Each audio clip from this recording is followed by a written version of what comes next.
Bueno, pues muy buenos días a todos los asistentes. Queremos darle las gracias por su participación el día de hoy. Quiero agradecer también a la Secretaría Jurídica, en especial pues a la Dirección de Distrital de Política Jurídica, que tuvo el gentil detalle de invitarme a participar, a compartir con ustedes algunas reflexiones acerca de la suspensión.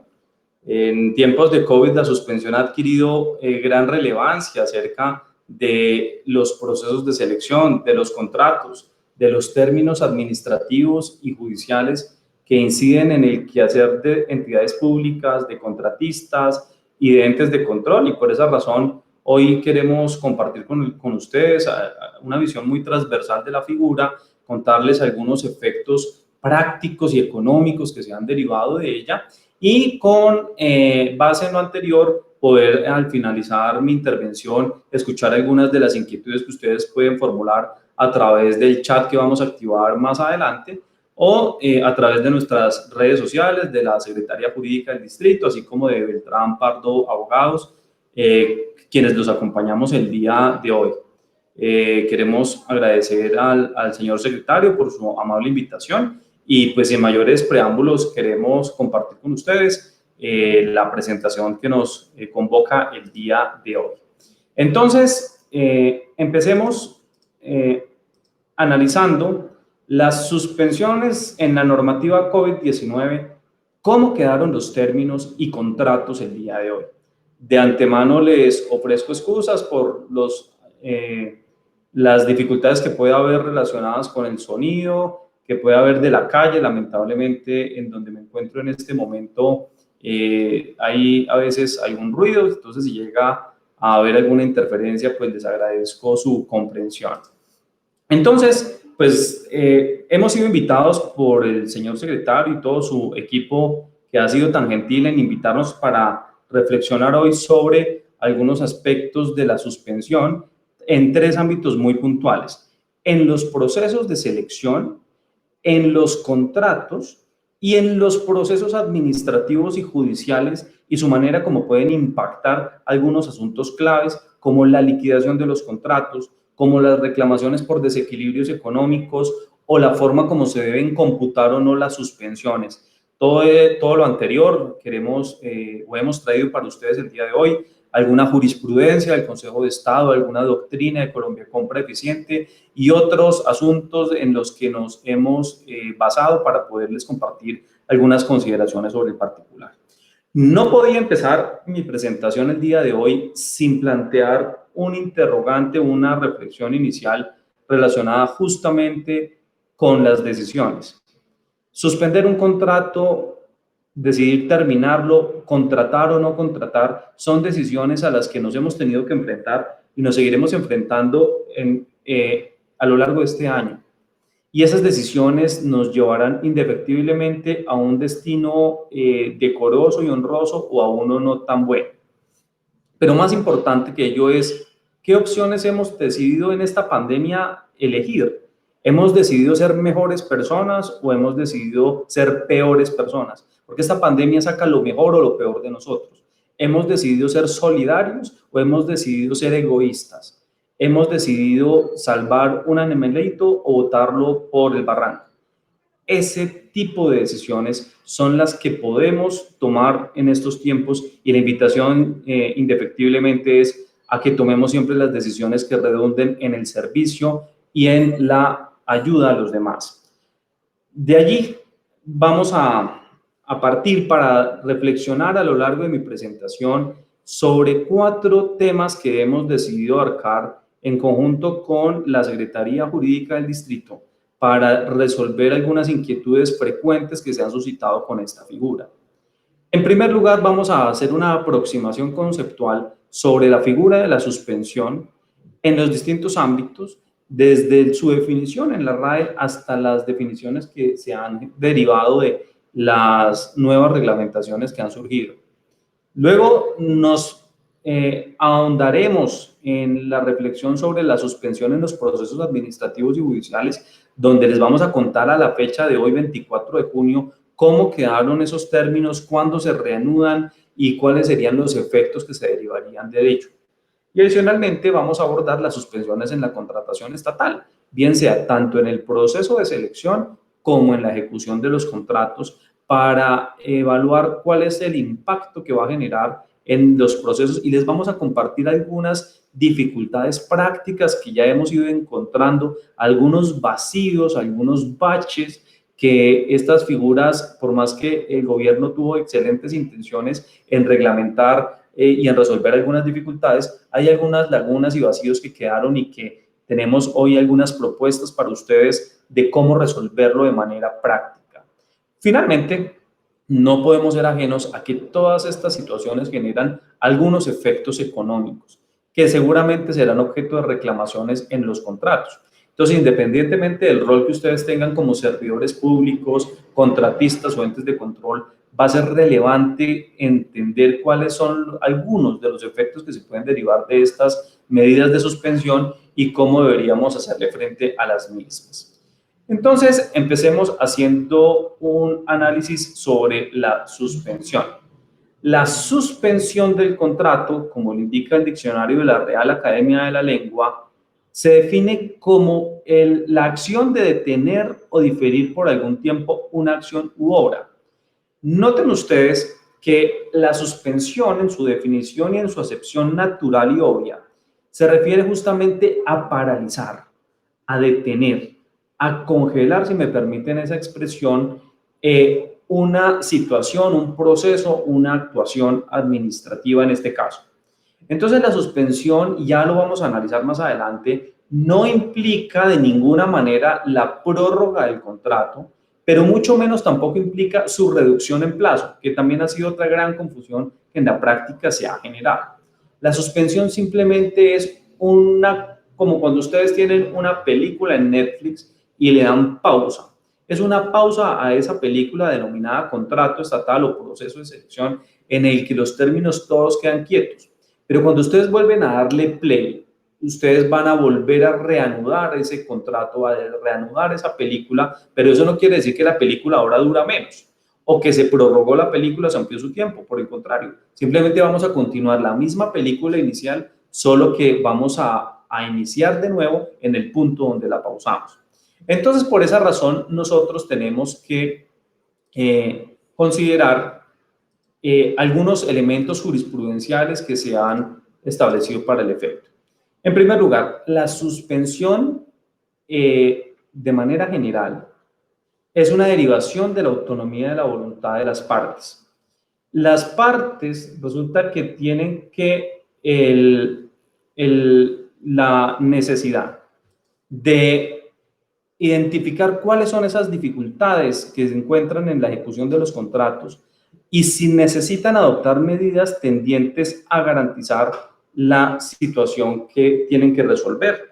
Dentro de las distintas medidas que se pueden adoptar, pues podemos contemplar justamente que se suspenda el contrato, es decir, que se suspenda el proceso de selección. Por esa razón, es importante entender que la suspensión de manera general debe partir de un acuerdo de voluntades. No obstante lo anterior, más adelante me referiré a la figura novedosa que se creó sobre la suspensión unilateral por efectos de la emergencia, y también voy a referirme sobre la posibilidad de pactar voluntariamente, en virtud de ese acuerdo de voluntades, la suspensión unilateral si así se establece en el contrato. Y esa suspensión, como toda actuación administrativa, debe ocurrir o debe obedecer a una justificación basada en las circunstancias que rodean esa decisión. La suspensión no puede ser de ninguna manera una decisión arbitraria, ni puede tampoco transgredir el interés público. Muy importante entender que si bien la figura de la suspensión no tiene una gran regulación legal, todas estas figuras que se derivan de la autonomía de la voluntad privada no puede ser de ninguna manera óbice para desconocer los principios.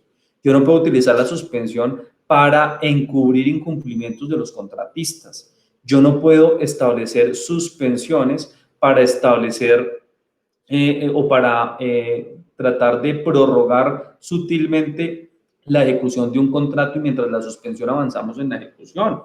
No podemos utilizar la suspensión con fines non santos que puedan transgredir los principios de la contratación estatal y los de la función administrativa de la gestión fiscal.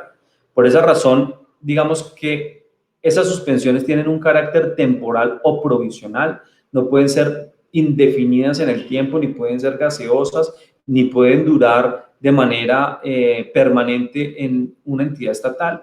Los contratos, recordemos que tienen como finalidad satisfacer el interés público y en esa medida, la suspensión del contrato debe ser una medida temporal, porque subsiste el vínculo contractual, porque el contrato sigue vivo, la película sigue en espera de la reproducción, pero seremos nosotros los que tengamos que, una vez superada la situación que le dio origen a la misma, que tengamos que definitivamente reanudar el contrato. Sobre justamente la reanudación, y como ustedes se dan cuenta en la pantalla, les hemos dejado unas jurisprudencias y algún material sobre el particular. Ya en este concepto de la Sala de Consulta y Servicio Civil del 2016 se definió el alcance de la suspensión y el Consejo de Estado, señalando lo que ya les he mencionado, señaló que la suspensión no modifica el plazo del contrato. Es decir, si el contrato tenía 10 meses y se suspende 3 meses, no quiere decir que el contrato se volvió de 13 meses, porque durante los 3 meses de suspensión el contrato debió estar congelado, no debió seguirse ejecutando. Deja de contabilizar el tiempo y se reinicia el conteo al terminar la suspensión, es decir, cuando se reanuda el tiempo, se vuelve a contabilizar el término que yo debía ejecutar desde el principio, y por esa razón la fecha de finalización o de terminación del contrato va a cambiar. Pues si el contrato era 10 meses y el contrato terminaba en diciembre, al suspender el contrato el plazo no se acortó. Eso es muy importante. En algunas entidades tienen una confusión terrible con el tema de las suspensiones y lo que hacen es entender que el contrato se termina el 31 de diciembre porque la suspensión simplemente recortó el plazo. La suspensión ni amplía ni recorta el plazo, simplemente pausa el contrato. Y en esa medida, pues el contrato tendrá que finalizarse en marzo, para el efecto de mi ejemplo, en marzo del año siguiente, obviamente con todos los movimientos presupuestales a que haya lugar que hacer según el caso, pero definitivamente el contrato seguirá siendo de 10 meses, a pesar de que termine de ejecutarse 3 meses después. Entonces, noten ustedes que el efecto de la suspensión es pausar el contrato, es paralizarlo, es detener su ejecución y de ninguna manera puede entenderse ni que recorta el plazo ni que lo prorroga a efectos de garantizar mayor ejecución del contratista, porque estaríamos transgrediendo los principios de la contratación. Entonces, el Consejo estaba en este concepto, ¿no? Señaló que la figura puede obedecer a distintas fuentes y puede tener distintas clases la suspensión. Por ejemplo, en función del momento en que se produce. No será lo mismo una suspensión de un proceso de selección, una suspensión de la adjudicación al contrato o una suspensión en la ejecución del contrato. Pero hoy indefectiblemente vamos a hablar también de la suspensión en la liquidación derivada de lo que ha sucedido con el COVID. Entonces, fíjense ustedes que dependiendo del momento operan distintas fuentes. Más adelante vamos a analizar un caso que en la oficina analizamos de una entidad pública que asesoramos, en el que justamente se dio el caso de la necesidad de una entidad que tenía que suspender el término de firma del contrato porque el proceso Ley de Murphy lo adjudicó 2 días antes de que se declarara la pandemia y la emergencia sanitaria en Colombia, y resulta que la normativa de los decretos que ya vamos a analizar establece la posibilidad de suspender el proceso de selección, o sea, hasta antes de la adjudicación, o la posibilidad de suspender los contratos cuando ya están suscritos. Pero ninguna norma previó el escenario donde se pudiera suspender el término de la adjudicación a la firma del contrato. Entonces, hay una norma genérica del decreto 491 que establece la posibilidad de suspender cualquier procedimiento administrativo. Entonces, tuvimos que echar mano de ella para poder encontrar una solución a esa situación. Lo propio ocurrirá con liquidación, sobre lo cual me referiré más adelante. Ahora bien, respecto a las causas que originan la suspensión, recordemos que la suspensión debe ser motivada, como ya lo dije. Por esa razón, la suspensión puede motivarse o originarse en una fuerza mayor, en una situación como una calamidad pública, la pandemia o cualquier situación exógena a las partes. Puede verse también en procura del interés público. Necesitamos hacer algunos análisis o esperar algunas decisiones o poder resolver algunos conflictos con la comunidad para poder continuar el contrato, ¿cierto? También puede deber en algunos casos a efectos de las partes. Eventualmente, si la entidad estatal, por ejemplo, no otorgó la información completa a la hora de ejecutar el contrato y va a necesitar un tiempo adicional para conseguirla y entregarla, pues el contratista no puede agotar el plazo de ejecución del contrato sin contar con las condiciones que se establecieron en el mismo. También puede ocurrir que la suspensión se dé en función de ser imputable esos incumplimientos, como ya lo dije, o por la forma en que ocurre o se acuerde o se consigne. Es decir, puede que la suspensión se pacte mediante actas de suspensión, que es lo usual, pero también podría establecerse una cláusula contractual donde yo regule las suspensiones. Por ejemplo, nosotros conocimos un laudo arbitral que vamos a examinar más adelante, en el que en el contrato se habían regulado las condiciones en que se aplicarían los stand-by. Entonces, fíjense ustedes que inclusive también en el contrato podríamos hacer alguna regulación al respecto de esto porque el acuerdo de voluntades se plasma justamente en el contrato. También las suspensiones, dice este concepto del Consejo de Estado, puede derivarse por los efectos en el tiempo. Es decir, podemos tener una suspensión transitoria definida en el tiempo por tantos meses, pero también puede haber casos como el que ocurrió en el IDU hace unos años, en el que no sabíamos cuánto tiempo se iba a demorar la autoridad arqueológica para revisar el valor histórico de los huesos que encontraron en la séptima y que duró una suspensión más de un año. Entonces, fíjense ustedes que ese tipo de cosas pues pueden ser indefinidas, pero ya lo vamos a ver más adelante, la indefinición debe ser indeterminada, pero determinable. Si no se puede dar un plazo cierto, sí se debe establecer una condición, pero no puede quedar solamente indefinida en el tiempo. Y por la magnitud de la afectación en el cumplimiento de las obligaciones, puede ser una suspensión parcial solamente respecto de alguno de los componentes del contrato o de alguno de los hitos, o podría ser una suspensión total del contrato porque definitivamente el contrato no se puede ejecutar hasta que no se supere la circunstancia que lo limita. Por ejemplo, en efectos de la pandemia, cualquier contrato que no se haya podido ejecutar por producto del aislamiento preventivo obligatorio que se dio a partir de marzo, pues evidentemente allí podría haber alguna circunstancia que nos pudiera limitar la reanudación. Justamente la Real Academia de la Lengua Española se refiere a reanudar como la acción de renovar o continuar el trabajo o el asunto de que trata. ¿Y cuándo podemos reanudar el contrato? Pues en derecho recordemos que las cosas se deshacen como se hacen.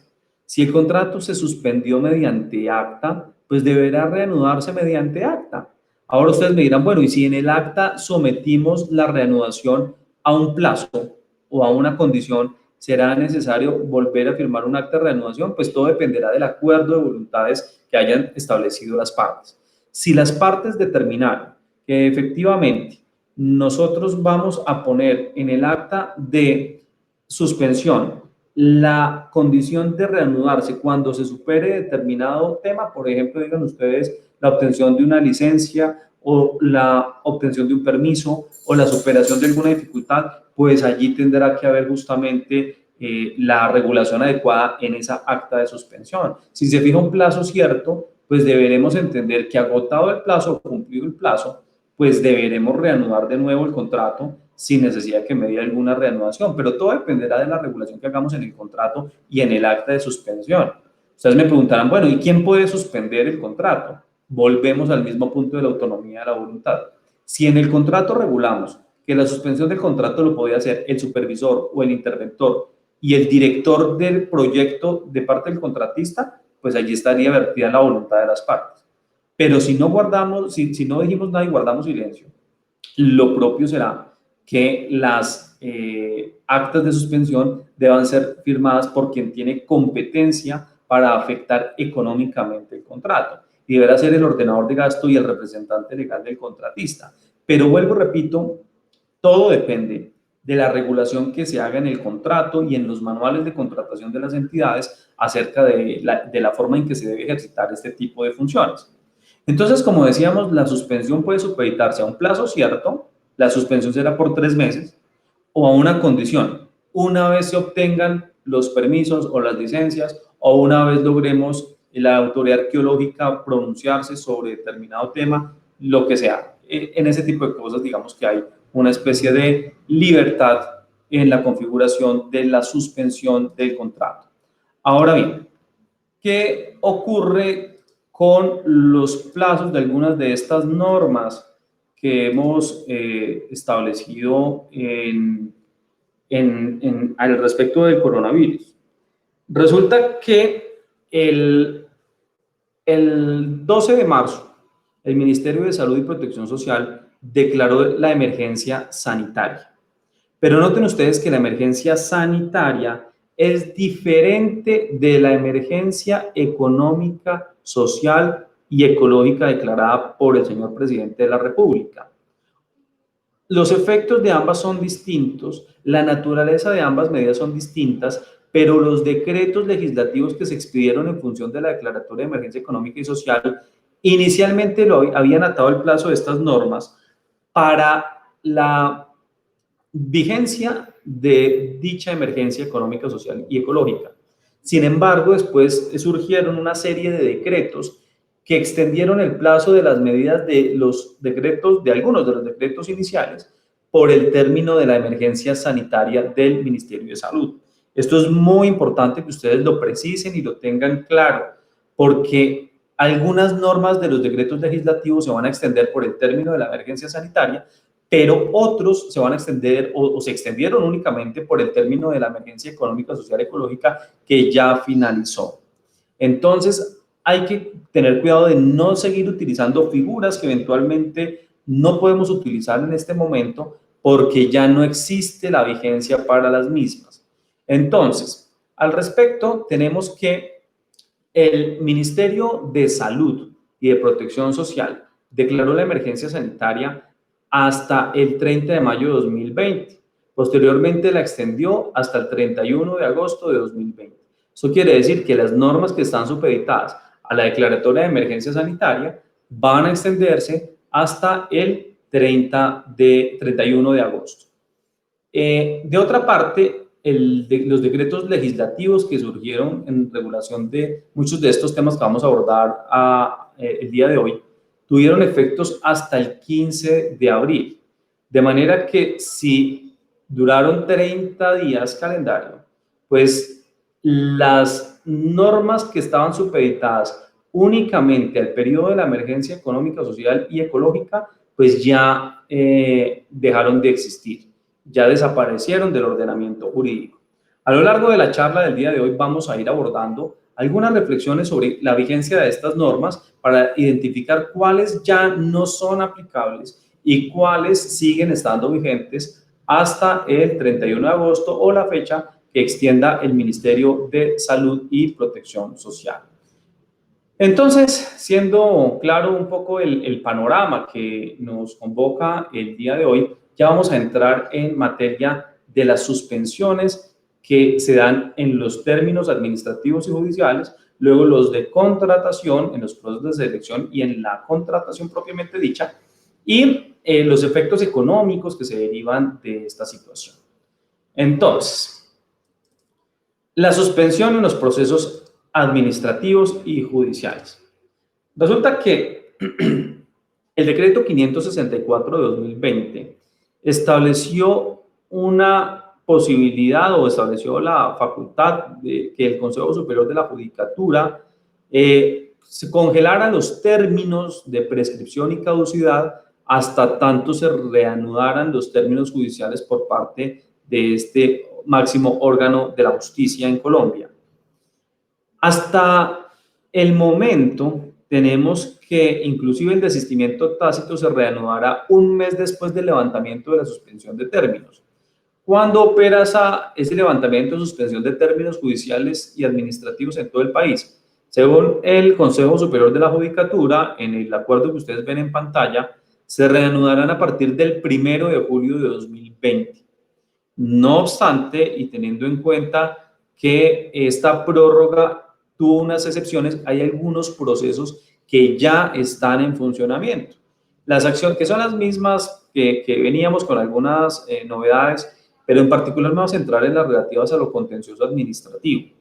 Las excepciones que ustedes ven en pantalla, donde está la tutela, el habeas corpus y el control de los decretos legislativos y demás, tiene una excepción relativa a las acciones contenciosas administrativas que se relacionan en esta lámina que ustedes ven a continuación, básicamente relativas a las que se necesita mantener en vigencia del periodo de emergencia sanitaria y que busca como medida, digamos, garantizar las facultades propias de la Corte Constitucional y del Consejo de Estado para garantizar una plena justicia. De otra parte, el decreto 491 de 2020 estableció en su artículo 5 una ampliación de términos para las peticiones, quejas, reclamos, sugerencias o denuncias, en la que estableció que cualquier petición de información tendría un plazo de 20 días, recordemos que anteriormente era la mitad, salvo la norma especial de toda petición que debe resolverse 30 días siguientes a su recepción, cuyo término original es de 15 días, y la consulta a autoridades públicas, que originalmente era de 30 y se amplió a 35 días siguientes a su recepción.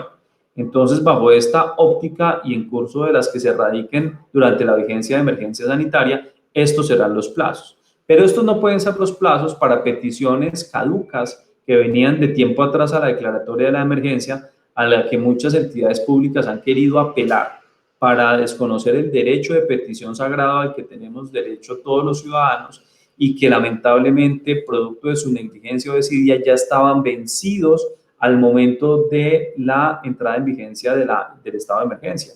Esas peticiones ya generaron una responsabilidad disciplinaria de esos servidores porque se vencieron en términos anteriores a la pandemia, y adicional a lo anterior, pues es que estas ampliaciones de términos se dan en consideración de las especiales circunstancias que se originaron de manera ex post a la declaratoria de emergencia sanitaria y no tiene efectos retroactivos para cubrir la responsabilidad disciplinaria de quienes no actuaron en debida forma en su oportunidad.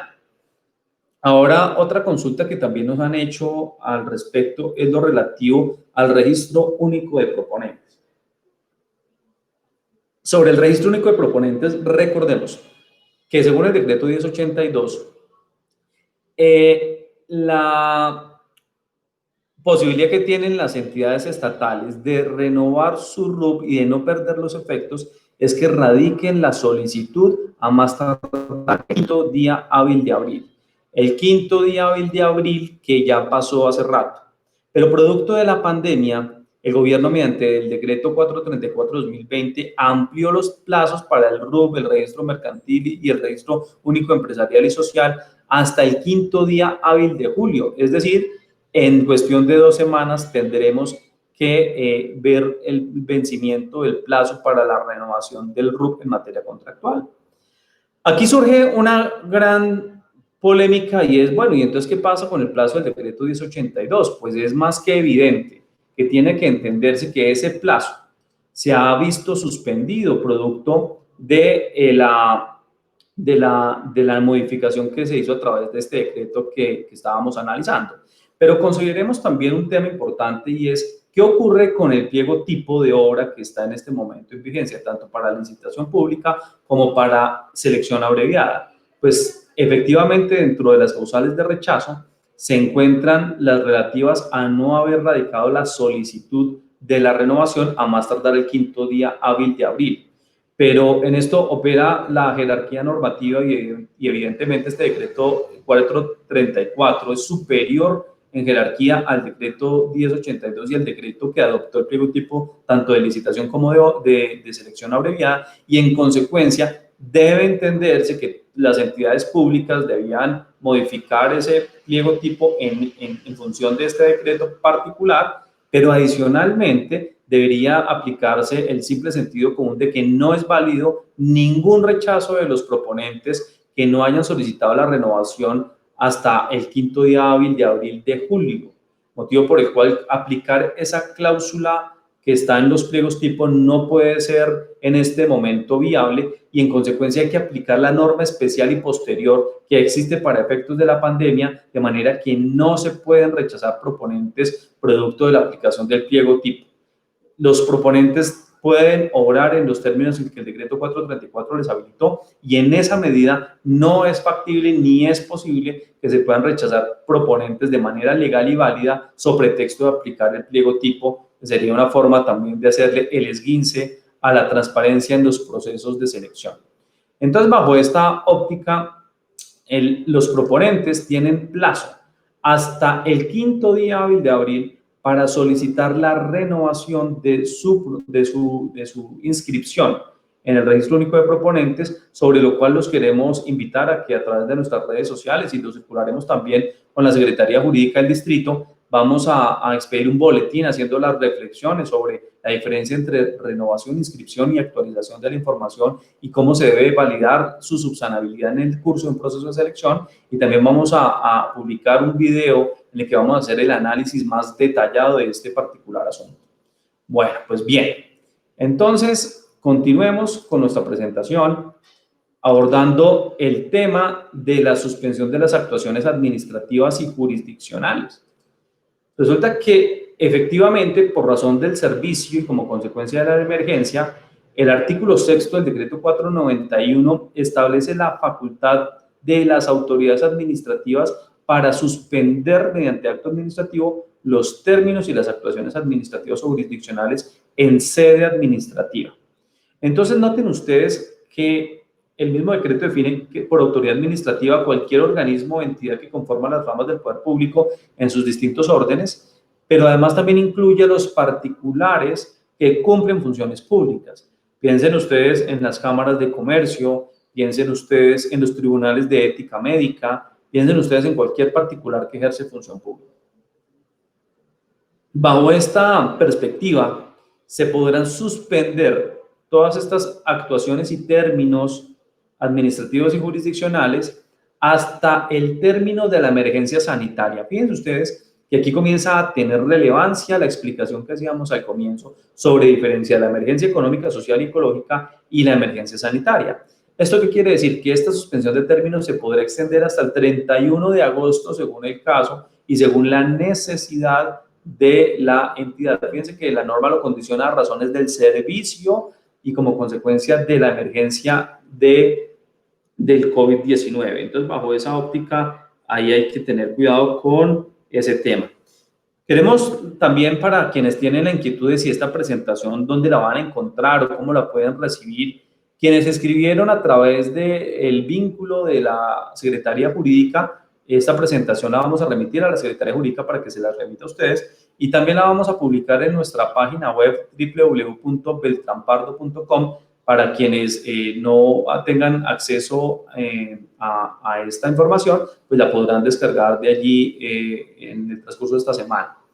De otra parte, pues también queremos invitarlos a que anoten sus preguntas para que cuando activemos el chat a través de esta plataforma, ustedes puedan formular las inquietudes que tengan y así las podamos abordar de manera completa y de manera rigurosa. Pues bien, resulta que les venía diciendo que la facultad de suspensión de las actuaciones administrativas o jurisdiccionales en sede administrativa es facultativo de las entidades y en esa medida la emergencia pues será la que justifique la razón de la suspensión, pero tengamos presente que ya hoy por hoy las actuaciones administrativas y jurisdiccionales tienen que empezarse a adelantar a través de medios electrónicos. No podemos seguir siendo renuentes al uso de la tecnología. Creo que esta pandemia también nos ha enseñado a que había muchas reuniones inútiles a las que le hacían ir a uno trasladándose de una esquina a la otra de la ciudad sin ninguna justificación. Hoy en día podemos hacer las reuniones a través de distintas plataformas electrónicas, inclusive a través de una sola llamada o un correo electrónico que nos evita perder tiempo en trancones, en contaminar la ciudad y en desplazamientos innecesarios. La justicia y la administración pública no puede ser ajena a ella y por esa razón debemos ir avanzando en ese propósito. Algo relativo a lo que estamos conversando justamente es que ese análisis que realiza cada entidad debe concluir en la decisión de suspender algunas actuaciones o todas, no necesariamente todas deben suspenderse. Eventualmente solamente se requiere suspender alguna particular que requiere la presencialidad, por ejemplo. Algunos trámites o se pueden suspender todos, ¿sí? Se pueden hacer suspensiones parciales o totales, dependiendo del tipo de actuación. Servicios presenciales o virtuales, no importa, porque así sean virtuales, eventualmente no se pueden adelantar y se pueden suspender sin ningún inconveniente. Y pues viene una pregunta que nos han hecho a través de las redes sociales y es, ¿hasta qué punto esto aplica para la liquidación del contrato? Sobre el particular de la liquidación ocurre algo bien interesante. Y es que justamente la liquidación tiene unos plazos que son administrativos y unos plazos que son, digamos, judiciales porque corresponden a la caducidad de la acción de controversias contractuales. Entonces, si ustedes lo analizan, o el medio de control de controversias contractuales, entonces, si ustedes lo analizan, los 4 meses de liquidación bilateral, que son supletivos y que son, digamos, de manera digamos, supeditada a la voluntad de las partes, salvo que ellas pacten otra cosa, el término de liquidación bilateral de los contratos que requieran liquidarse será de 4 meses. 2 meses de liquidación bilateral que inician a contarse a partir del vencimiento de ese plazo para liquidación bilateral, lo que nos da en términos generales, salvo que las partes hayan pactado otro plazo, de 6 meses. Sin embargo, los 24 meses adicionales, que son 2 años, corresponden a la caducidad de la acción o del medio de control de controversias contractuales. Entonces, aquí, ¿cómo opera el tema de la suspensión de términos? En mi humilde entender, los términos administrativos de 4 y 2 meses se podrán suspender si la administración requirió suspender el trámite de estas actuaciones mientras se reacomodaba a la virtualidad y al trabajo en casa y a todas las medidas que todos ya conocemos. Y el plazo de liquidación judicial, que es el que se tiene para interponerlas, debido a que el Consejo Superior de la Judicatura, mediante los distintos acuerdos que ya vimos atrás, generaron justamente la suspensión de términos judiciales y de caducidad de prescripción, pues deben entenderse suspendidos y en consecuencia la liquidación, no, los términos de liquidación que ya se encontraban para efectos de la caducidad del medio de control de controversias contractuales, no corrió. Esa es mi interpretación acerca de la suspensión de esta especial figura de la contratación pública, en la que yo tengo tanto términos administrativos como judiciales, donde los judiciales los reglamentó el Consejo Superior de la Judicatura y los administrativos, el gobierno dio la facultad para que las entidades pudieran, de acuerdo a sus necesidades, regularlo. Entonces habrá que ver caso a caso para determinar los plazos de liquidación y en consecuencia establecer la caducidad del medio de control de controversias contractuales. Le quiero recordar a todos los participantes no olvidar diligenciar la asistencia en el link que está en el chat para que puedan recibir esta información y además otra información relevante que la Secretaría Jurídica les va a estar compartiendo a través de sus distintas plataformas y así controlar también la asistencia de quienes se inscribieron para garantizar ser tenidos en cuenta para otros eventos. Muy bien. Ahora pasemos al siguiente tema que nos convoca el día de hoy, que son las suspensiones en la contratación estatal. Para estos efectos quisimos traer este concepto de Colombia Compra Eficiente, en el que deja muy claro que son las entidades estatales como directoras del proceso de contratación de conformidad con el artículo 14 de la Ley 80, quienes son responsables del proceso de selección, del proceso de contratación en términos generales, donde establece Colombia Compra que pueden adoptar las medidas que considere oportunas para garantizar la selección objetiva, dentro de las cuales se encuentra la suspensión de la etapa del proceso de contratación, de cualquier etapa. Aquí vamos a hablar de la suspensión de los procesos de selección. Ojo con eso. Diferenciemos la suspensión del proceso de selección de la suspensión del proceso de contratación. El decreto 1082 define con exactitud la acepción proceso de contratación, que contempla desde la fase de planeación hasta el vencimiento de las garantías de calidad y estabilidad, como lo ven ustedes en pantalla, de manera que la suspensión a que se refiere el decreto 537, que subrogó al decreto 440, porque el decreto 537 en realidad lo que hace es básicamente subrogar ese decreto y ampliar los términos a la emergencia sanitaria, realmente lo vinculó a los procedimientos de selección, no dijo a los procesos de contratación. Esto quiere decir que facultó a las entidades públicas para que pudieran suspender el proceso desde su apertura hasta la adjudicación. El proceso de selección finaliza con la adjudicación, de forma que después de la adjudicación ya está en la fase de celebración de contrato y luego con el contrato ya entra la fase contractual. Entonces, de esta manera, no podría entenderse que esta facultad se extiende a actuaciones administrativas posteriores a la adjudicación del contrato, ni se extiende tampoco a la suspensión de la ejecución contractual. Entonces, esta norma únicamente faculta la suspensión de los procesos de selección y adicionalmente permite la revocatoria del acto administrativo de apertura del proceso. Pero curiosamente, trae una regulación bien particular, vincula la posibilidad de revocar el acto administrativo de apertura al momento previo a la fecha para la presentación de ofertas. Fíjense que no queda vinculado a la presentación de ofertas, sino a la fecha para la presentación de ofertas. Eso, en nuestro entender, tiene un efecto útil importante a la hora de interpretar esta norma, y es que se hayan presentado o no propuestas, es decir, mañana es el vencimiento del cierre del proceso y hoy se me presentó una propuesta. Yo podría hoy revocar el proceso de selección en la medida en que no ha llegado la fecha para la presentación de ofertas. Yo sé que esta postura no es compartida por algunos otros colegas que interpretan la tradición del Consejo de Estado de que mientras hayan presentado propuestas no procede la revocatoria unilateral del acto administrativo de apertura sin autorización del particular, pero en mi entender esta norma sí lo permite y por alguna razón no lo ató a la presentación de propuestas, sino a la fecha para presentación de las mismas. De forma que en mi entender, allí podría haber eventualmente la posibilidad de revocarlo.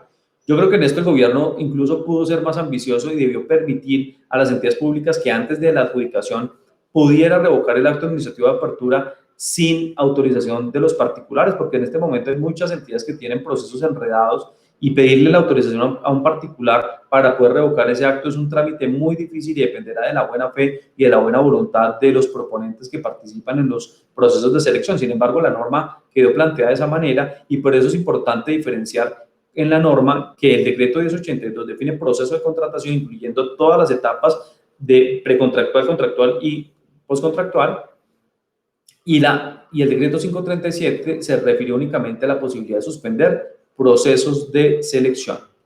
Ahora bien, en relación con el decreto 482 que se refiere a las suspensiones unilaterales en términos de la infraestructura, yo voy a compartirles aquí un segundo la presentación de nuevo.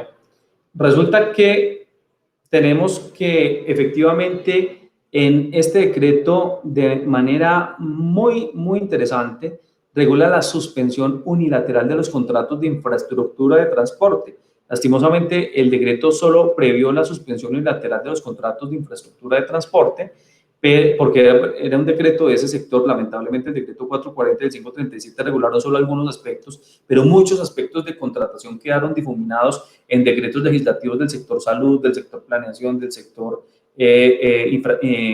infraestructura, transporte, etc. Entonces, en el de transporte quedó esta figura que se permitía para las entidades públicas y con el fin de evitar los procesos de suscripción y de presencialidad, la posibilidad de suspender unilateralmente algunos contratos. El decreto 569 amplió las disposiciones del decreto 482 a algunos temas, pero guardó silencio sobre la suspensión unilateral. Al guardar silencio sobre la suspensión unilateral, pues aplica la disposición original del 482 que estaba supeditada a la vigencia de la declaratoria de emergencia económica, social y ecológica, es decir, hasta el 15 de abril que tuvo vigencia el decreto 417. Entonces, fíjense ustedes la importancia de distinguir que esta posibilidad de suspensión unilateral ya hoy, en junio, no es posible ejercitarla, debido a que la norma quedó limitada espaciotemporalmente a la vigencia del decreto 417 que declaró el estado de emergencia económica, social y ecológica. Esta norma de suspensión unilateral hoy ya no se puede utilizar y en consecuencia debemos volver a la suspensión de mutuo acuerdo a la que se había llegado con los contratistas usualmente y de manera acostumbrada. Por esas razones que les hacíamos en la introducción de mi presentación, la diferenciación entre las dos figuras porque tienen efectos temporales bastante diferentes. Muy bien.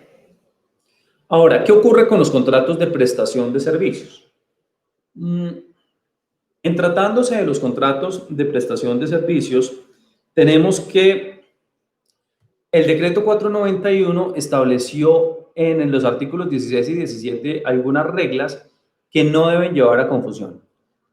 Si bien en algunas partes se refiere a personas naturales, en otras no hace distinción, y al no hacer distinción, donde el legislador no hace distinción, el intérprete no lo puede hacer, allí deberemos entender que se refiere tanto a las personas naturales como a las jurídicas.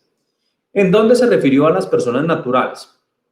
En los contratos de prestación de servicios de apoyo a la gestión celebrados con el Estado por persona natural, estableció este decreto legislativo que se debería privilegiar el trabajo en casa y el uso de las TICs, y aquellos contratistas cuyas obligaciones solo se pudieran realizar de manera presencial, permitió la posibilidad de compensar esas actividades de otra manera o de simplemente pagarles el valor de los honorarios durante el periodo de aislamiento.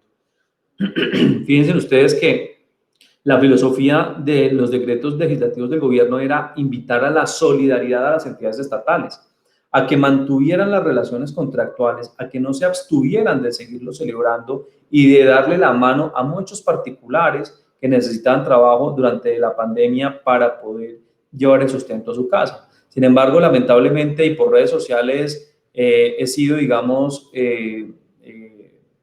criticado por algunas personas que han interpretado que simplemente si el contrato no se va a ejecutar, pues no se puede continuar y en consecuencia había que suspenderlo o no contratarlo. Y lastimosamente, fíjense que el mismo gobierno en estos decretos está enviando el mensaje totalmente opuesto y era invitar a la solidaridad y a generar ingreso a las familias para que pudieran poder, digamos, percibir dinero suficiente para sobrevivir a la pandemia. Entonces, no era un tema de interpretación de Jorge Beltrán, sino realmente es la filosofía que uno puede inferir del gobierno nacional a través de estas reglamentaciones que buscan que todos seamos solidarios con todos. Ahora bien, dentro de esas mismas disposiciones, resulta que el siguiente inciso se refiere a que la declaratoria de emergencia económica, social y ecológica no constituye causal suficiente para terminar o suspender unilateralmente los contratos, y por esa medida, y ni siquiera las medidas adoptadas por el gobierno en desarrollo del aislamiento obligatorio o la emergencia sanitaria, dan lugar a lo mismo. Al no hacer distinción la norma y al referirse de manera general a los contratistas, debemos entender que abarca tanto a persona natural como a jurídica, y en consecuencia, pues no existe, digamos, esa limitación para estos efectos. Este decreto, recordemos que está vinculado a el tema de la emergencia sanitaria. Luego, esta norma seguirá vigente hasta que dure la declaratoria de la emergencia. Muy bien. En relación con la prestación de servicios administrativos, y ya en un rato voy a dar paso a responder las inquietudes que ustedes están formulando.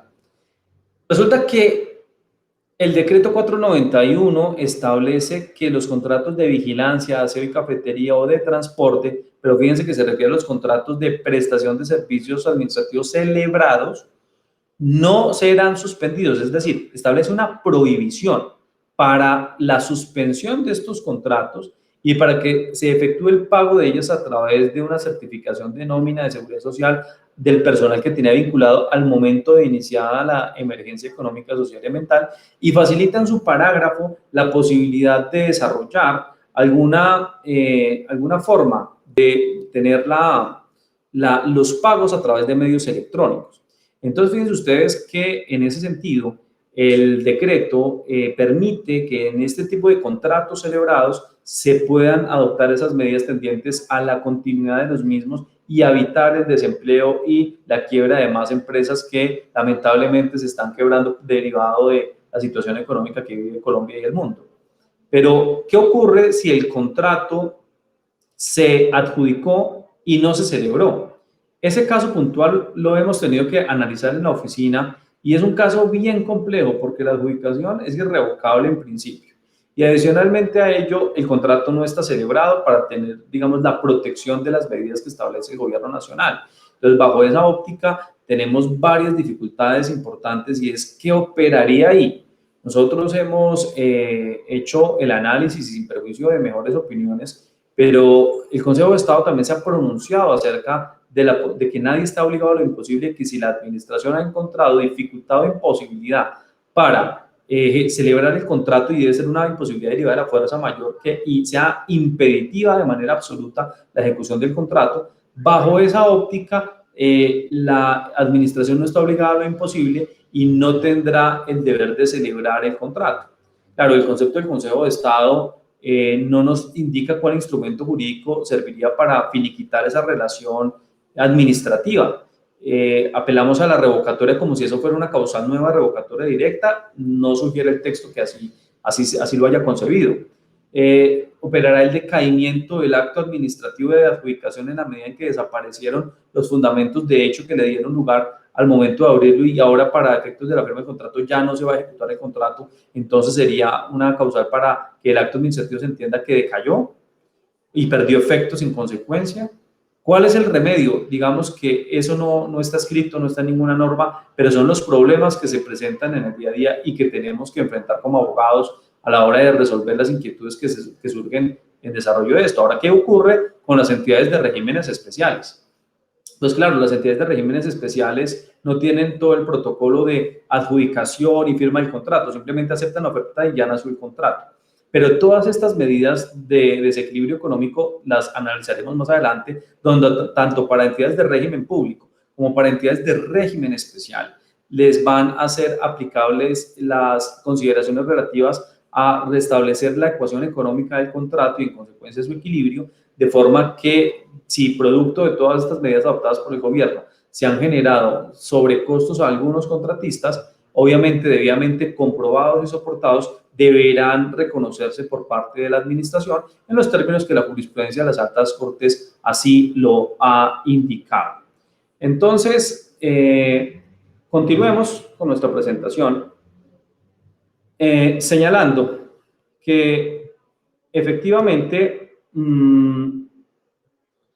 para efectos de los procesos sancionatorios, también el decreto 537 estableció la obligatoriedad de que se adelanten por medios electrónicos, pero dio la facultad, el podrá, que usa siempre la norma, para establecer si el proceso más bien por necesidades del servicio sería preferible para la entidad suspender los términos, inclusive para los procesos los procesos sancionatorios iniciados con anterioridad a la vigencia de ese decreto.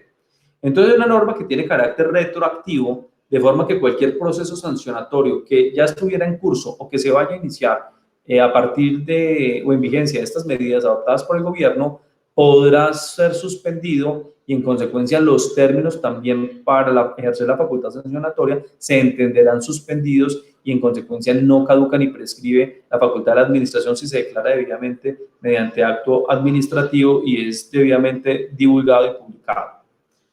Ya entramos en la recta final de mi intervención para proceder a responder algunas de las inquietudes que ustedes han señalado y debemos puntualizar lo siguiente, los efectos económicos derivados de estas decisiones.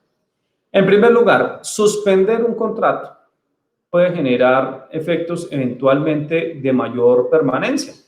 Es decir, puede que yo no lo suspendí, pero derivado de la pandemia, al no suspender el contrato, muchas actividades se quedaron sin hacer y el plazo del contrato expira y yo me tengo que extender como contratista para desarrollar mayores actividades con mi equipo. Me prolongo en tiempo la ejecución inicialmente pactada y esa situación obedece a una situación que obviamente no puede ser imputable al contratista. Aquí en pantalla les comparto esta sentencia del Consejo de Estado del 2015, donde el doctor Ramiro de Jesús Pasos estableció 4 criterios para considerar cuándo hay lugar a reconocer estas mayores permanencias. 2 que ya les mencioné, a lo que habría que agregar que el contratista obviamente ha cumplido con las actividades y se acredite probatoriamente los mayores costos generados por la mayor permanencia. Aquí no es que simplemente el contratista alegue la mayor permanencia, sino que el contratista demuestre esto cómo le afectó el tema de manera efectiva y real, que traiga los soportes, las facturas, las cuentas, donde demuestre que hubo un sobrecosto. Dentro del material que les estamos compartiendo en pantalla a ustedes, más adelante les vamos a compartir un fallo o un laudo, yo no recuerdo ahorita, en el que justamente el alto tribunal determinó negar las pretensiones de restablecimiento del equilibrio económico porque durante el término de la mayor permanencia, del stand-by, perdón, del stand-by, en el stand-by se ejecutaron otras actividades con el personal, entonces no podía reclamar un stand-by, pero eso ya es en stand-by que ya lo vamos a ver. Adicionalmente, en esta otra sentencia que ustedes ven de Rodestela Correa, el Consejo de Estado justamente precisó que esta mayor permanencia debe ser de tal envergadura que traumatice la economía del contrato y afecte su precio. No puede ser simplemente una mayor permanencia que no tenga relevancia económica ni jurídica para generar la necesidad o la responsabilidad de la administración en reconocerlo, y de allí pues que estas 2 sentencias les pueden ser útiles para su consulta y estudio. Ahora bien, ahora sí hablemos del stand-by, que yo estaba mezclando los temas. En el stand-by, pues digamos que es una acepción anglosajona con la que se quiere hacer alusión a la espera, a estar en espera, a mantenerse listo para ejecutar una actividad. Creo que está sonando un eco en este momento. Entonces resulta que a efectos de lo anterior, permítanme un segundito, voy a tratar de corregir el eco que está sonando en este momento. A mantenerse listo para ejecutar una actividad para lo que está sonando en este momento. Entonces resulta que a efectos de lo anterior. En este momento me escuchan bien.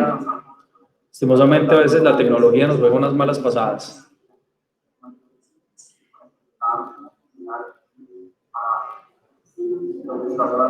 A ver, voy a consultar aquí con el equipo. ¿Me confirman, por favor? ¿Se está sonando un eco? En este momento me escuchan bien. Seguramente a veces la tecnología nos da unas malas pasadas. Estoy escuchando el eco muy fuerte. Voy a consultar aquí con el equipo. ¿Me confirman, por favor? ¿Se está sonando un eco? Listo. Bueno. En este momento me escuchan bien. Entonces me dicen que me están escuchando bien, entonces vamos a continuar. Listo. Entonces,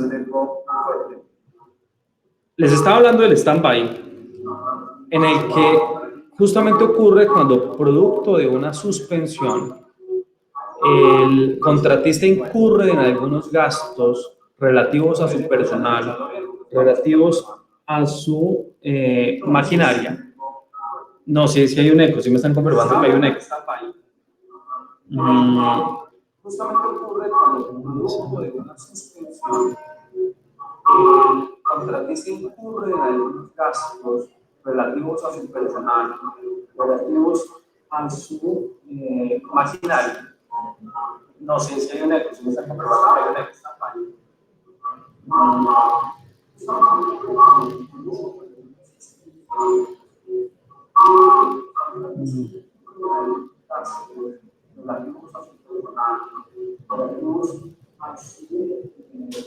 Bueno, creo que ya me escuchan mejor. ¿Me confirman, por favor, si ya se escucha mejor? Había un eco y muy complicado y no iba a poder terminar la presentación. Muy bien, muchas gracias. Entonces estamos hablando del stand-by. A ver si los quería dejar en stand-by para que entendieran la figura del stand-by. Entonces, espero que les haya quedado muy clara la figura del stand-by. Entonces, el stand-by se genera justamente por mantenerse a la espera en desarrollo de una suspensión de un contrato, en donde yo voy a incurrir en algunos gastos durante el periodo de la suspensión relativos bien sea a mi personal, a la maquinaria o a cualquier gasto directo en que yo tenga que incurrir para poder ejecutar o para poder mantener, digamos, la prestación del servicio cuando se reanude. Entonces, este término de stand-by, que es muy usual en interventorías, en contratos de obra, también puede ocurrir en cualquier contrato de asesoría, en cualquier contrato interadministrativo, en cualquier contrato de prestación de servicios, el que sea. Digamos, es una figura que no es exclusiva de la infraestructura, aunque su mayor utilización sea allí. Por esa razón les quisimos traer ese laudo arbitral en el que traen una definición interesante acerca de, digamos, la definición de esta figura, donde justamente se analizó la figura del stand-by y quienes quieran ahondar en ello, pues tienen un material que podrían consultar de manera posterior a esta presentación. Entonces, ¿qué ocurre? Se detiene la ejecución de las actividades, se genera un costo adicional por razones evidentemente que no pueden ser imputables al contratista. Aquí operan los principios básicos de la responsabilidad. Si el contratista fue el responsable digamos, de la suspensión del contrato o de la mayor permanencia o de cualquier otra afectación que haya generado sobrecostos en el contrato, pues tendrá que ser él el que tenga que asumir esta responsabilidad. Pero si son razones ajenas a él, que pueden ser imputables o no a la administración, eso es irrelevante. Por la razón que sea, siempre que no sea imputable a él, los costos fijos inherentes al objeto del contrato, como son los de personal o maquinaria que habíamos señalado, pues deberán ser asumidos por la administración, bien sea que se trate de una entidad de régimen especial o de una entidad de régimen público, porque en esto, pues obviamente recordemos que todas se ejecutan recursos públicos. Estamos viviendo épocas de solidaridad y que adicionalmente a las épocas de solidaridad es que así lo ha indicado la jurisprudencia tanto del Consejo de Estado como de la Corte Constitucional y la Corte Suprema de Justicia sobre el particular. Entonces, ese tipo de gastos los tendrá que asumir la administración.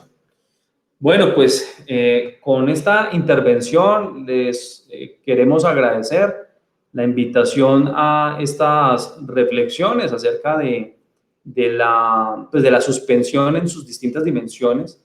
Voy a proceder a atender algunas de las inquietudes que nos han dado ustedes, no sin antes invitarlos pues, a que participen activamente de estos eventos que está organizando la Secretaría Jurídica del Distrito y a que sigan en sus redes sociales. Y también para invitarlos a que sigan las redes sociales de nuestra firma Beltrán Pardo Abogados, que ustedes ven en pantalla, donde nos van a encontrar en todas las redes sociales, en la que podrán encontrar información de interés.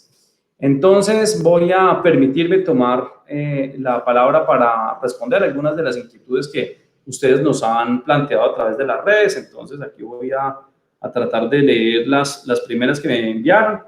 Entonces me preguntan, frente a la supervisión de contratos, alegan los supervisores la exoneración de responsabilidad frente a la labor de supervisión en virtud de la imposibilidad de adelantar las actividades de forma presencial y por ello no poder evidenciar el cumplimiento de las obligaciones del contratista.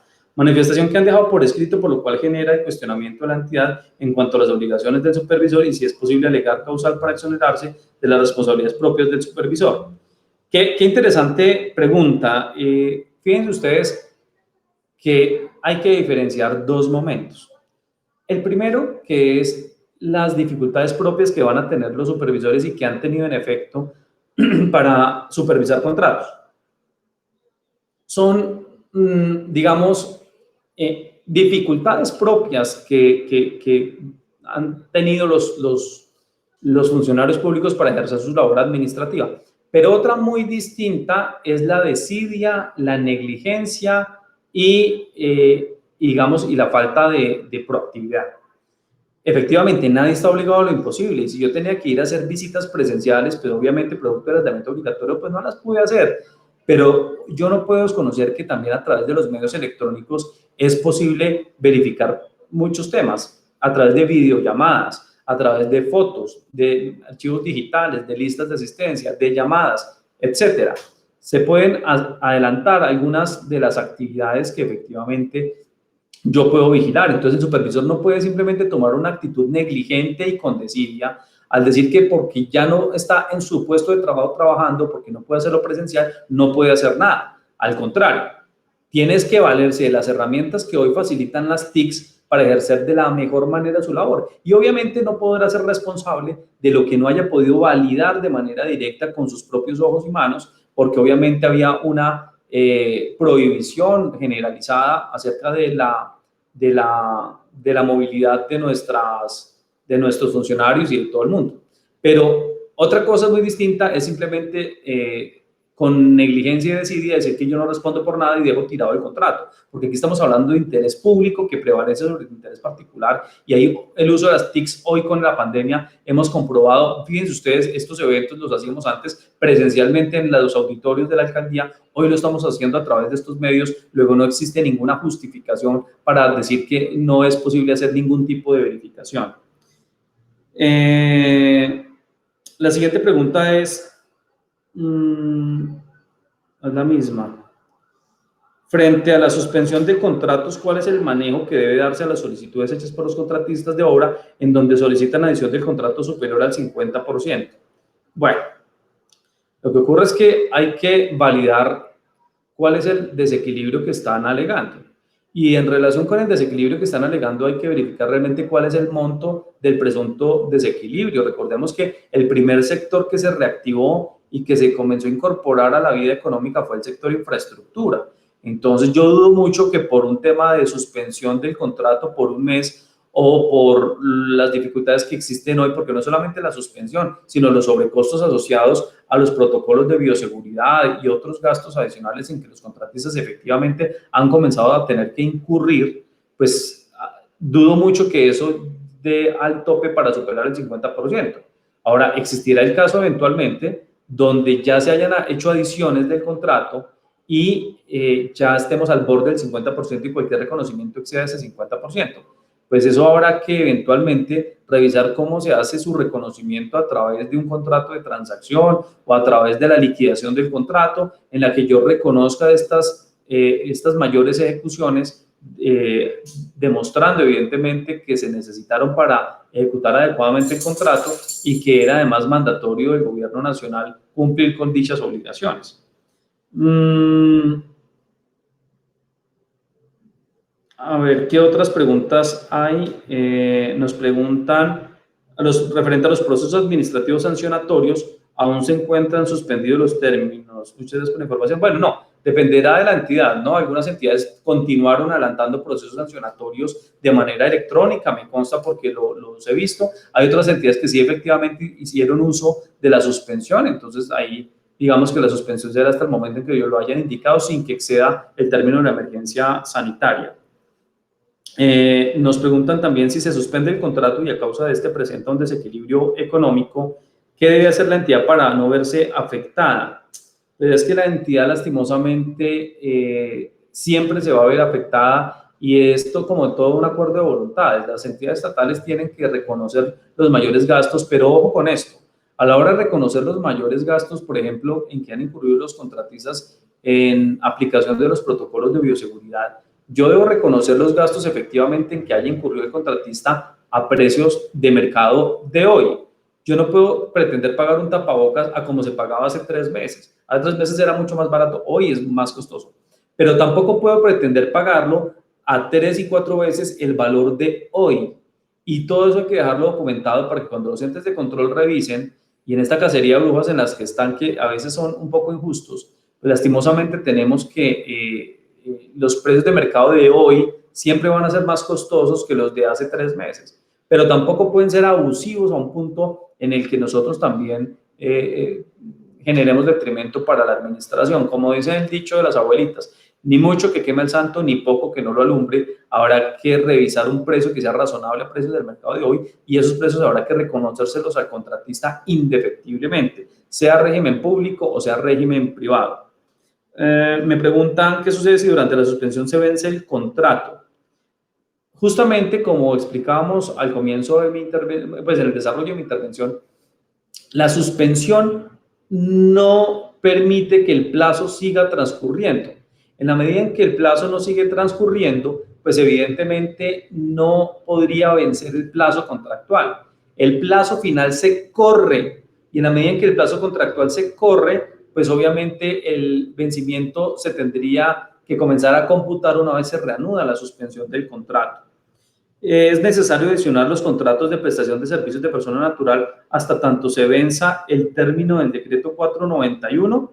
Bueno, pues digamos que hay que mantener los contratos en la medida de los posibles sin exceder el 50% y si ya llegamos al 50%, pues habrá que celebrar un nuevo contrato de forma que tratemos de garantizar esa estabilidad laboral que el gobierno ha querido garantizar para los contratos de prestación de servicios y otros. Esos eventuales sobrecostos en que incurrieren los contratistas, ¿podría ser mejor reconocerlos en la liquidación de los contratos? Bueno, es una pregunta bien interesante y muy compleja, porque depende de cada situación particular y concreta. Si es una situación de un contrato que ya está terminando o ya terminó, pues en el periodo de liquidación es una buena oportunidad para hacer el reconocimiento que hubiera lugar. Obviamente con las partidas presupuestales que correspondan y demás. Pero si el contrato apenas va por mitad de ejecución, yo no podría hacerle ese reconocimiento hasta la liquidación del contrato si es de larga duración, porque podría llevar a una dificultad de flujo de caja al contratista. Ese reconocimiento hay que hacerlo en el curso de la ejecución del contrato para inyectarle también recursos económicos al contratista y que pueda cumplir con todas las obligaciones de bioseguridad que le han establecido para el efecto. Me preguntan ¿de qué depende la decisión de si el reconocimiento se debe hacer a través de adhesión, contrato, transacción o en la liquidación? Pues sí, efectivamente dependerá de cada caso particular y concreto. En los casos donde quepa la posibilidad de hacer la adición del contrato, yo lo haría, por ejemplo, en la interventoría, que no tiene limitante del 50% de su valor inicial, yo lo manejaría de esa manera. Cortó la llamada, pues la conferencia. Entonces les decía, dependerá de cada caso particular y concreto. Si eventualmente yo tengo que garantizar el flujo de caja del contratista, pues yo deberé reconocerlo en curso de la ejecución del contrato. Pero si yo tengo que eventualmente ya copado el límite del contrato y ya no puedo adicionarlo en más del 50%, pues eventualmente tendré que recurrir a una transacción o a un mecanismo adicional y dependerá del momento. Si yo ya terminé el contrato, pues lo reconoceré en el acta de liquidación y para lo cual tendré que disponer del presupuesto respectivo para dicho reconocimiento. Entonces aquí la recomendación es verificar en qué estado se encuentra el proceso, qué tipo de contrato estoy celebrando, qué espacio tengo para adicionar el contrato sin excederme del periodo establecido en la normativa y pues obviamente analizar las particularidades de cada caso para saber cuál será la mejor herramienta en cada uno. En algunos será mejor hacerlo vía adición, en otros será mejor hacerlo en la liquidación, en otros será mejor hacerlo a través de la transacción. Todo dependerá de cada caso particular y concreto. ¿El desequilibrio económico debe probarlo el contratista? Sí, señora. Efectivamente, el contratista es quien tiene que allegar las pruebas. El medio probatorio es libre. Luego, cualquier soporte probatorio que sea idóneo, que sea creíble, que sea veraz, que sea verificable, será válido para demostrar el desequilibrio que ha sufrido el contratista y de esa manera será la administración la que en precios del mercado del momento en que incurrió la situación del desequilibrio y el gasto que generó para el contratista deberá ser asumido. No podemos comparar con precios de hace un año porque hace un año no había pandemia. Entonces hay que comparar con los precios a los que el mercado hoy está ofreciendo esos insumos, los materiales, el encarecimiento de costos de transporte, fletes, elementos de bioseguridad, etcétera, para garantizar el equilibrio económico. ¿Es válido afirmar que un contrato estatal puede ser suspendido el último día de ejecución?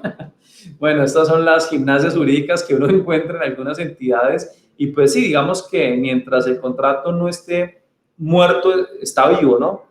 Como dicen, mientras no haya ocurrido lo que ha de ocurrir, no ha ocurrido todo. Entonces, mientras el contrato esté vivo, y es una pregunta bien importante, yo solo puedo suspender un contrato que esté vigente. Un contrato que ya terminó no se puede suspender. Entonces, y menos ahora con el SECOP 2, que todo es en tiempo real, lo hace pues más difícil de algunas trampitas que hacían en algunas entidades de revivir muertos y resucitarlos mediante suspensiones de contratos hechas hoy con fechas de atrás para generar que el contrato resucitara. efectivamente el último día del contrato, siempre que el contrato esté vigente, podrá suspenderse, pero cuando se reanude solo le quedará ese día de ejecución. Luego, si se va a reanudar después y se necesita más tiempo para ejecutar actividades, pues tendrá que el mismo día de la reanudación hacerse la prórroga del contrato y pues considerar si tiene algún impacto relacionado con el valor del contrato o no. De acuerdo con lo que dijo hace un momento, si el contrato de prestación de servicios profesionales y de apoyo a la gestión se termina durante la emergencia, ¿debemos suscribir otro? Pues